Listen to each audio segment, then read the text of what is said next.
assets. I think starting off, I see some form of proactiveness in the move by the state in all of this. But when we talk about protecting some of these facilities and infrastructure being put in place to help drive this power, what comes to mind again, we'll also look at the registration issue because there are so many questions that came up yesterday when some people were trying to register here, and perhaps maybe you should give answers to that.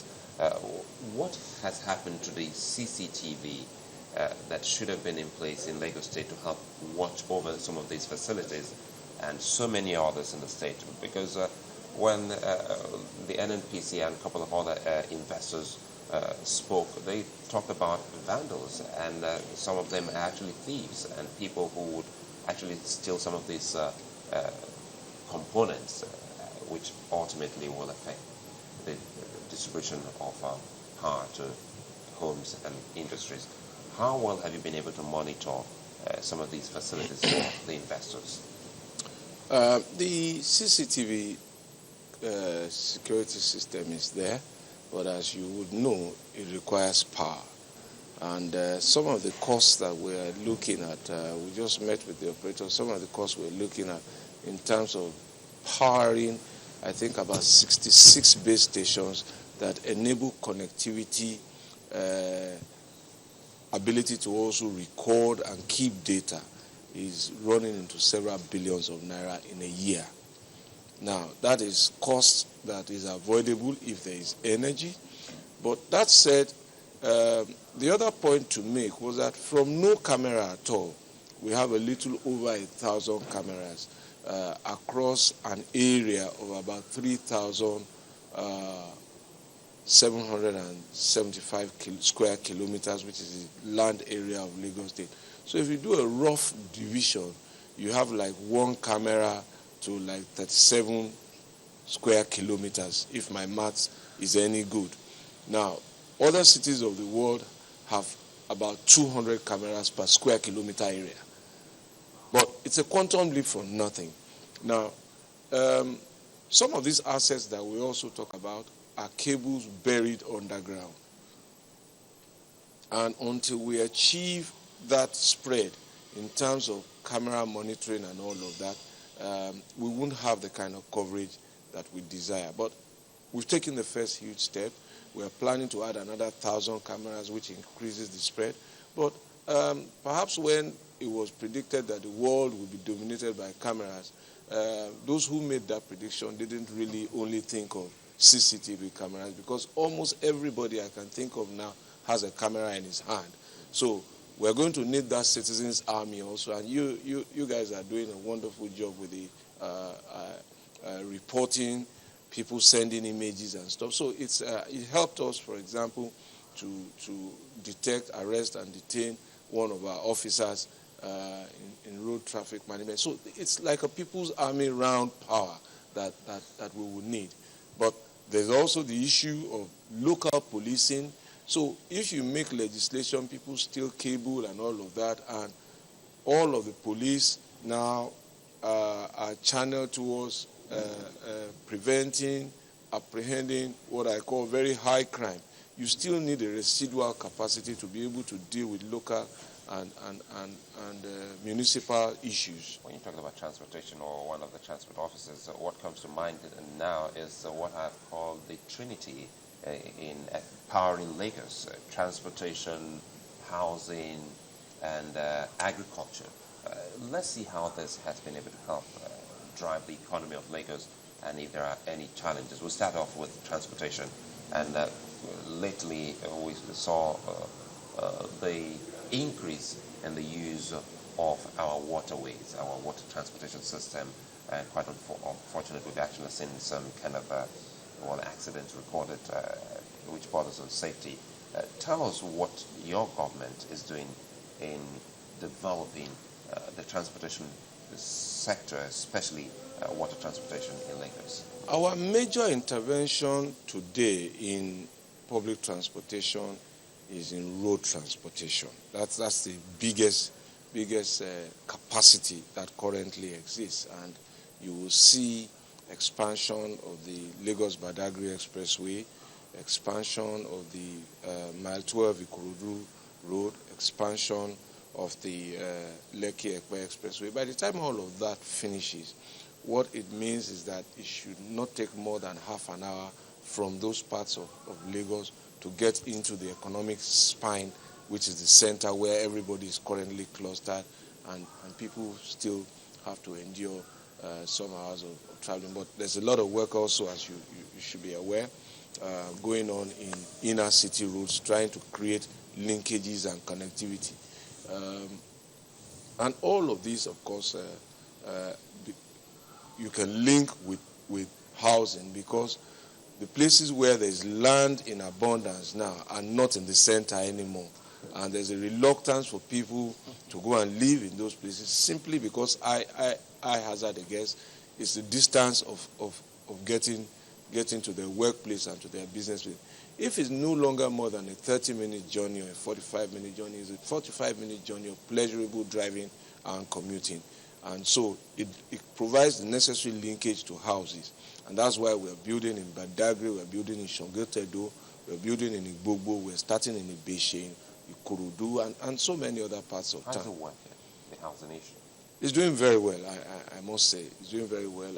About 3,000 units are going to be ready again by June, July, and we've started another 4,000 units going into procurement. Some have moved to site, some are waiting to complete their papers and start work. So it's doing very well. Do you have any challenge in getting housing for the people? Well, it's a big challenge in terms of the size of the deficit that has to be abridged. But I'm always convinced that once you start, you can incrementally reduce the deficit. There are sundry distractions that I don't think I want to dignify this platform with, but we will overcome them. They can only slow us down, but they won't stop us. So I am optimistic, and we're seeing results, and homeowners are emerging, which brings belief to the hard work that we have done, that it is possible to own a home if you work, if you are not corrupt. Those are the issues we try to achieve, and to show that hard work and your integrity can give you shelter, and we can help then increase the commitment of people to their work, knowing that their work is tied to their roof, and they won't lose their work if they don't misconduct themselves, and so on and so forth. And this is the way I think we can bring people back to participating and benefiting from a sense of inclusion in the economy. Well, just before we move to other issues now, I want to quickly bring you back to the issue of power and Ngbeti. What concrete, while we wait for the recommendations which will be given this morning, what tangibles are we looking to take away from here? What are you looking to see?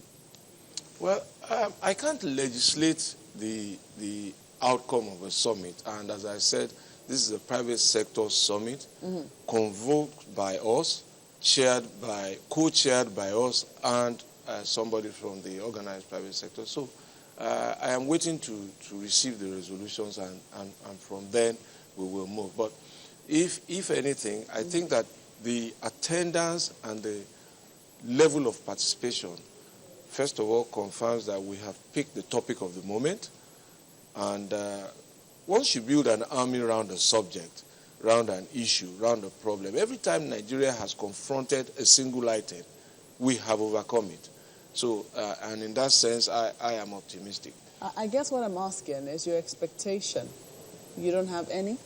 Or Well, you just... Look, the expectation is that we will pool our resources together as a people. We will engage what is taken for granted across the world, which is becoming almost a jinx to us, and we will lay it to bed and exorcise its ghost, so that we will have power, our economy will improve, people's livelihood will get better, they will save money that they otherwise spend in self-generating power, which costs 4 times more than the current tariff.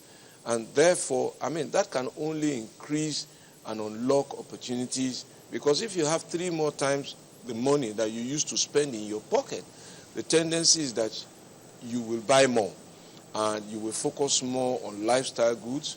You will look after your family. You will put more food on the table. Your demand, effective demand power will rise. And that is going to be significant in an economy where retail is already doing very well. More outlets, more shopping malls, more jobs. It's really, as the summit team says, real opportunities and endless possibilities. Part of what may pose itself as some sort of an impediment to some of these is the role of regulation. I mean, lots of complaints from consumers about the billing they've got, the irregularity with those billings, and they cry out several times to regulation, and it appears as though it's fallen on, who knows, deaf ears, for want of words. What could you say about some of the complaints you've heard? Well, I've seen it before, and that was why our keynote speaker at the opening ceremony was the former president of Georgia, Michael Saakashvili. If people really think that there's a power problem here, they needed to see the situation in Georgia a few years ago. And the inspiration for me when I saw the Georgian story was that nothing is impossible, not even our power situation. People used to literally tear out their own hearts and fight themselves in order to make illegal connections. And, I think all we need to do really is probably get the documentary out there for people to see. I think I will try and find my copy. So if they could climb out from such very abysmal depths and overcome the power problem, I think the lesson is that we must be inspired that somebody has done it before in the not too distant past, so it's not locked up in some museum of history and those who did it are still alive. It's a no-brainer to simply go and see how they dealt with the human issues. So all of the regulatory issues that you raise are not unusual. These are issues that we used to have with NITEL. Every time you owned a telephone, then you needed to keep a separate file. And one day they just disconnect everybody and everybody files up in front of NITEL office, trying, as it were, to sort themselves out. Now all of your bills are on your phone, and if you don't pay, you don't get service.